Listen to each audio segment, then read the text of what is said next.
Wala umanong planong magbitiw si Congressman Martin Romualdez bilang House Speaker. Ayon sa kanyang tagapagsalita, supermajority pa rin ang sumusuporta kay Romualdez. Narito ang report ni Marian Enriquez.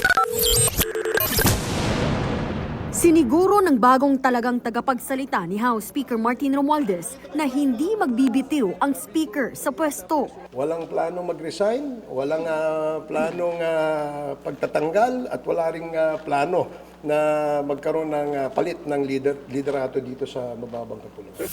Giit pa ni Barbers, higit 90% ng mga miyembro ng Kamara ay nakasuporta pa rin kay Romualdez. Ganyan din ang giniit ni House Infrastructure Committee Chairman Terry Ridon.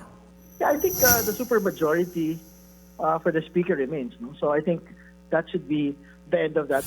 Pero sabi ni Cavite 4th District Representative Kiko Barzaga, dapat unang imbestigahan ang Speaker kaugnay ng maanumalyang flood control projects. Well, I believe that if anyone should be investigated, the first person to be investigated is House Speaker Martin Romualdez because he's now Speaker.